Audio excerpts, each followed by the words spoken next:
Hey, Mark. So, as expected, we did see an influx in the last week in inventory in September. There was 98 new listings.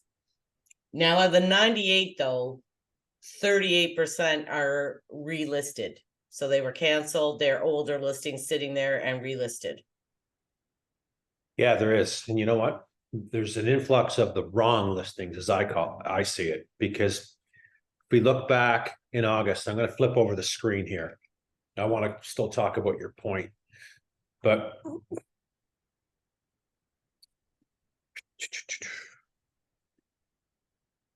so there was 149 sales in Barrie for August.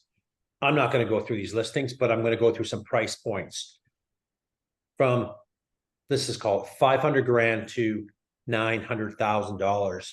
There was 136 sales in that category, right? Yeah. From a million and over, there was what, 10, 11? Yeah. Like that isn't good. And we're seeing that type of inventory as in so far in September, 30% of the new listings in Barrie right now is in that category when only 9% of those listings are selling each month. So that's saying we got the wrong inventory for what the buyers want today. And look at some of these sales. Me and you both know it, right? The low Yeah. stuff sells 597, 705, 599, 672. Like we could go on and Well, on. and what we see there is a lot of people listing in the fives that were trying to get the bidding war. 100%. And here's one on Rundle. So we, listed 599, 2 days, sold for 672. We know that's not a 599. And they held off on offers. Property is an estate sale minimum of 48 hours. Wow, they did pretty good for 48 hours. Wow, that's pretty good. But that's kind of, what's selling because as we both know, people are getting continually, want to take on huge mortgage debt. I'd be a little scared too right now. And then they can't, and second is they can't qualify for it anyway. Well, So no, and the issue too, though, is the agents, because it's slower, the agents are listing it at a low price to get a lot of attention because not a lot's going on. If they would have priced this at $699, it'd still be sitting there probably. oh, I agree. And nothing wrong with the strategy because we continue to see it, right?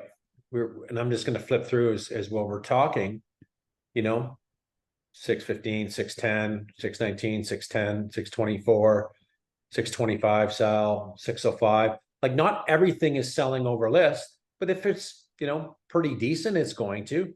Little townhouse on Drake, 50 Drake, 629, 635, 4 days on the market. And oh, hang on. Not even withholding offers. So right buyer walked in the front door, probably from an open house and got it done. But you know, I just think the market is screaming for the right inventory. And thank God we didn't see a rate hike yesterday because we'd be in more trouble in a sense. Well, a lot of those listings, so of the new ones that are listed that are over $1 million, there's a lot of, most of the new listings that I looked at out of the 98, about 75% of them were bought in 2020 to 2023. They were bought at the height. Yeah. And there is they're still trying, they priced it higher than what they paid. There's a few that even just got are a year old and they're selling. Yeah. And there could be many causes, right? The first one that comes to our mind is we can't afford the house anymore because we're in a variable product and we're going to be underwater. We got to sell. Well, and the problem is if they bought like the one they bought last February at 1.8, they're down to 17749 now. But in February last year, the rates were like, I think mine was 1.79. So now what are they at? Yeah, you're in that range. Yeah. Well, what are the rates today? 5 and a bit, 5.449, 5.59 for a fix. variables got to be like I don't have a mortgage, so I'm not really up to date with what a variable mortgage, what the rate is, but we know it's higher than the fixed. It's got to be 6% in that range. So, You think of going from like 2% to 6% on that kind of price. It cripples people. They're crippled. They're done. And they're selling at such a bad time for that price point. That's not the time. That price point does extremely well in a low rate environment. It does shit in a high rate environment we're in today. It's that. Well, nobody, yeah. And the thing is, they can't afford it, right? Probably. But neither can anybody else. Right. They're not alone. No. They're not alone in this, right? No. And we assume that and whatever, but yeah, I mean, we don't see too many people flipping properties in a year. They sure as hell didn't buy that property to flip it. Right? No, and these properties that I saw that were, 1.2, or they bought at 9,885, and now they're trying to sell for 1.1. They're trying to recoup at least all their costs, right? These houses were already kind of dialed, right? They were nice. They were nicely done. So they weren't flip houses, where somebody bought it and tried to fix it up and flip it, No, it's going to be, it's tough, right? And I still think that category is going to continue to drop, and it makes up 30% of our inventory. Yeah, that's good luck on selling it. There's a ton of those price points over $1 million out there today. Buyers have a lot of choice. Yeah, and we're only seeing 9% of that category over $1 million selling each month. That's getting, I think back in June and July when we did some videos, it was anywhere between 12 and 15% of the inventory, even 16%. They were selling a bit. Now, it keeps getting lower, right? It's lower. Another rate hike go, whoa, it's getting lower. And I think it's going to continue to get lower, because even though I still think the rates are going to drop next year, because the economy is slowing down, but now that home buyer, that person sitting there going, well, okay, rates could drop, but maybe my job's at risk. Where's the economy going? Am I going to get laid off? Is my wife going to get laid off? You know what I'm getting? I'm getting calls, which I had another one last night, by the way. Their mortgage is renewing and they can't afford it. Well, paperwork, and they're freaking out. Mm-hmm. That can happen. Yeah. And, the other thing too, with us getting 38% of these 98 new listings so far in the first week of September, 38% are relists, which tells you it wasn't moving. They didn't sell. And if you pull the history on some of them, which we did, we noticed that it's not just once been relisted. We're talking some of these 6-7 times. We're trying to sell for a year and a half. There's one over on 68 Royal Oak. Client called me on the other day. When it first came out a little while ago, I pitched it to him and I was not interested. I think they came out at 1.4 in change. Great area. House is nothing. I know why it's not selling. It's a 1-bedroom, 2-bedroom down. Acre lot, great area. And it sat at the 1.4 for I think 45 days. And now they took it down to 1.99 50 days ago sitting. And they goes, okay, well, now I got some time. Let's go look at it. Well, they're pulling it off the market. And because probably they're frustrated. But that seller tried selling it in 2022 for 1.7. So there's a seller been trying for over a year to sell that property. Yeah. And, so there's many of them, right? And at a 1-bedroom up and down, good luck.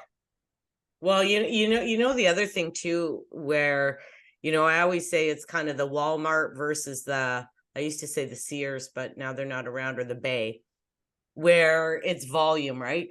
So when you have your market in that price range is very, very small. It's tiny. There's only so many people that can afford that. Yeah. Where your market in the lower price range is greater, way bigger. There's way more people can afford that.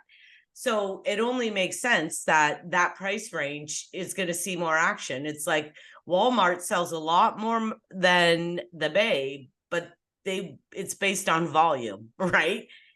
And it's the same kind of thing. when you get to that high price range, the buyer pool is very small and shrinking. And and now shrinking. I really think now that, and I believe that we're not going to see any rate hikes. I could be wrong, but I do believe inflation will continue to rise because of oil and food prices. But there's a new thing that's going to creep in, and it's going to be called basically people feeling scared of the economy. It's slowing down, which it is. That's sinking in right now. We're seeing that. So people are going to watch their pennies and maybe, why would someone in their right mind today? And we're seeing this, right? We're starving for inventory between 6 and 9 and say, you know what, they're, mom and dad both work. They're doing great. Yeah, they probably could, get a bigger house, but they're not. We're not seeing those listings. When they come up, they're gone. They're not listing. They're not willing. And why go into something bigger with a 6% mortgage, even high fives if you're fixed, and sit there for 5 years when we know right now that rates will come down? Yeah, I know. Well, most people are getting a variable rate. So I was talking to my mortgage guy. Most people now that are buying are getting variable because it is going to come down. So it doesn't make sense to lock into a 5. But why would I sell my house? Why would I sell my house where my mortgage is $1,500 and downsize to a house where my mortgage is going to be $3,000? Well, maybe you mean upsize. If they're going to upsize. I mean downsize. Because if my mortgage is locked in right now, my one friend, she's still locked in for 2 years. Right. If she's paying 1.79, what the hell is she going to sell for and downsize?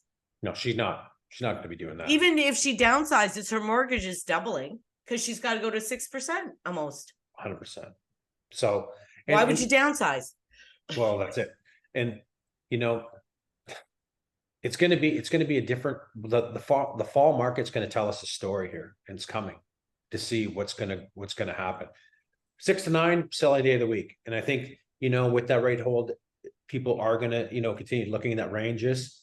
That's not going to change, but let's just see if the new inventory in that ranges gets scooped up. Right now, it's too early to tell. Kids first week back to school, but I think it's going to. I did showings today, all at $7.99. Mm-hmm. And the agents are all chasing me for feedback. Is there interest? Because there's been no movement at all. And they've all been sitting there for a while. Yeah. Everyone we went to. Right. And August was quiet though, too. Right. I think a lot of people took some time off. Right. But, now that, one more week or two, then, things will kind of return to normal. Routines will be made with families and stuff like that. We're going to see. I just, I hope. Well, yeah. And maybe, weekly we can see. I'll keep all my little stats here that we wrote down and I'll put a date on it. Yeah. Keep them. We'll refer to those. Yeah. And then we can refer and see as the weeks go on, if the sales start picking up. Yeah. And let's talk about that higher range for one more second before we cut it off. And I want to say, if this information is good, you want to receive more of it, give it a like, give it a share, give it a subscribe. It helps our channel grow, etc. I think buyers are in a really good position who are buying in those higher ranges, in a sense, to negotiate the shit out of a deal today. Yeah. Because there's a lot of inventory out there, right? I'd be playing hardball 110% in that higher range category today, because I think, even seller might dig their heels in. Great, take care, see you later. We're going somewhere else. Well, Mark, it's hard to go shopping, because even at my $7.99, my clients like one, and I'm going to go in. I'm suggesting we go in a lot lower. It's been there for 4 months. 100%. Why would we go in close to asking? No, not even close, right? No. And everyone looks at the days on market, goes, well, it hasn't sold, boom. And there's probably not a lot that $7.99 range, but as the higher ranges go up, the inventory gets more and more and more. So it's going to be interesting. It will. Okay. I don't think I have anything else. No, I think we're good for today. Okay. Talk soon.